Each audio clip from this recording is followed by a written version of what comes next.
नमस्कार. आज मी एका वेगळ्याच विषयावरच्या लेखाचं अभिवाचन सादर करणार आहे. लेख छोटासाच आहे, पण अगदी विचार करायला लावणारा आहे. या लेखाच्या लेखिका आहेत सौ प्रियांका कर्णिक. वाचक स्वर सुवर्णा बोडस. स्वप्नामागचं वास्तव. 16 एप्रिल 2015. 22 वर्षीय भारतीय अर्थविश्लेषक सर्वश्रेष्ठ गुप्ता याचा मृतदेह सॅन फ्रान्सिस्कोला त्याच्या अपार्टमेंटच्या कार पार्किंगमध्ये आढळला. एरवी त्याचा मृत्यू ही एक इतक्या तरुण वयातला अंत म्हणून हळहळ लावणारी घटना ठरली असती. पण त्याच्या मृत्यूनंतर त्याच्या वडिलांनी नेटवर प्रसिद्ध केलेला अ सन नेव्हर डाईज हा लेख आपल्याला अंतर्मुख करून एका कटू सत्यावर विचार करायला लावतो.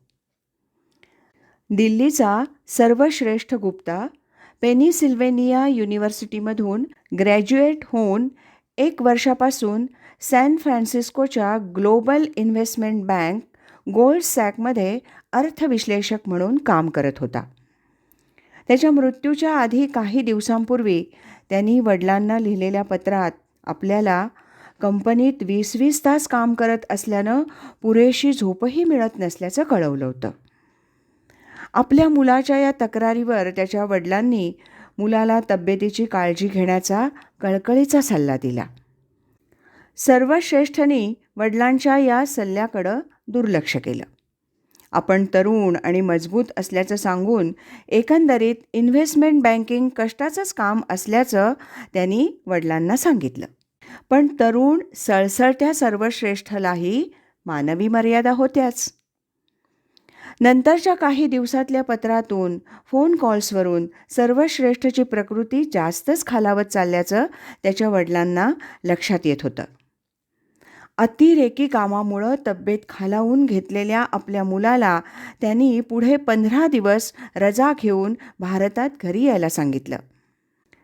यावर आपले वरिष्ठ तशी परवानगी देणार नाहीत असं सर्वश्रेष्ठनं सांगितलं आणि त्यानंतर काही तासातच कार पार्किंगमध्ये तो मृत अवस्थेत सापडला. त्याच्या मृत्यूचं अधिकृत कारण अजून कळू शकलं नसलं तरी कामाच्या अतिरेकी ताणामुळं तो त्या कारणापर्यंत पोहोचला. दुर्दैवानं धनाढ्य मल्टीनॅशनल कंपनीची नियोजित लक्ष्य साध्य करण्यासाठी असे कितीतरी सर्वश्रेष्ठ आपली सगळी ऊर्जा राबवून संपून जात असतात. सर्वश्रेष्ठच्या मृत्यूच्या काही आठवडे अगोदर मोलिस अँड कंपनीचा 29 वर्षीय अधिकारी थॉमस ह्यूगनं मॅनहॅटनमध्ये ड्रग्ज घेऊन बिल्डिंगमधून उडी मारून आत्महत्या केली. त्याची आत्महत्या ही अशीच रात्रंदिवस उपसत राहिलेल्या कामाच्या ताणाच्या जीव घेण्या दमणुकीतून आणि नैराश्यातून झालेली. बँक ऑफ अमेरिकेचा इंटर्न मॉर्टिज एरहार्ड त्याआधी कामाच्या अतिरेकी ताणामुळं मरण पावला. मुळात स्वतः अमेरिकन असलेले असे थॉमस, मॉर्टिज किंवा भारतासारख्या बाहेरच्या देशातून आलेले सर्वश्रेष्ठसारखे तरुण या मल्टीनॅशनल कंपनीच्या आणि पर्यायानं कॉर्पोरेट विश्वाच्या व्यवस्थेचा एक भाग बनून राबत राहतात. ते त्यांच्या अमेरिकन ड्रीम्सच्या हव्यासापायी. अमेरिकन ड्रीम ही खरं तर अमेरिकेच्या स्वातंत्र्याबरोबर अस्तित्वात आलेली एक आदर्श संकल्पना. जेम्स ॲडम्सच्या व्याख्येनुसार कुठल्याही कौटुंबिक सामाजिक स्तरातील व्यक्तीला त्याच्या क्षमतेच्या, निपुणतेच्या आणि कष्टाच्या जोरावर वैभव, यश मिळवता येणं म्हणजे अमेरिकन ड्रीम. अमेरिकन ड्रीमनं सुरुवातीच्या काळात खरोखरीच अमेरिकन आणि बाहेरच्या देशातल्या स्थलांतरित लोकांना यश, सुबत्ता मिळवून दिलं. पण काळाच्या ओघाबरोबर त्या स्वप्नाचा प्रवास हळूहळू दुःस्वप्नाकडे होत गेला.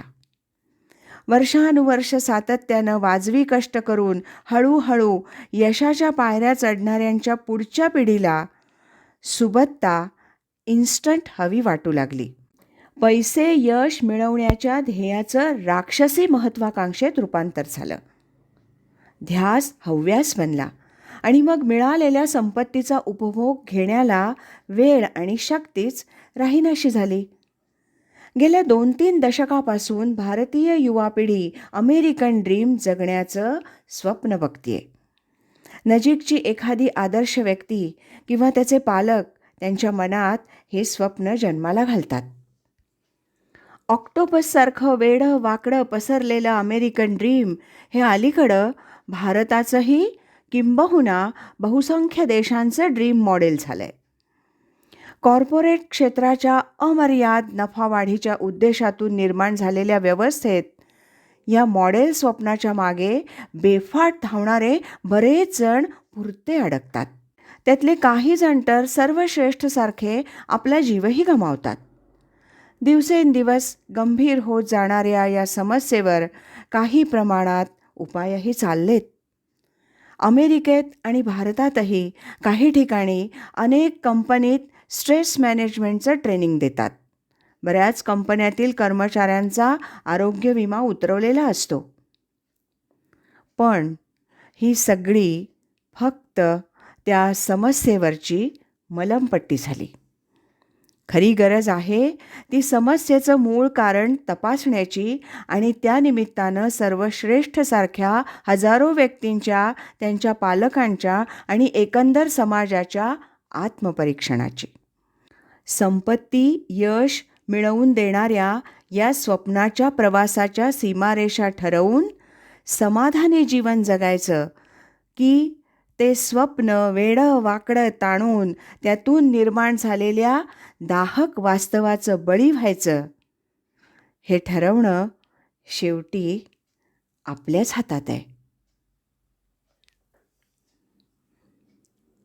स्वप्नामागचं वास्तव हा छोटासा लेख लिहिला होता सौ प्रियांका कर्णिक यांनी.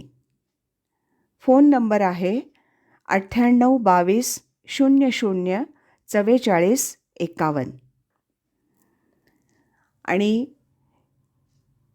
या लेखाचं अभिवाचन केलं होतं सुवर्णा बोडस यांनी.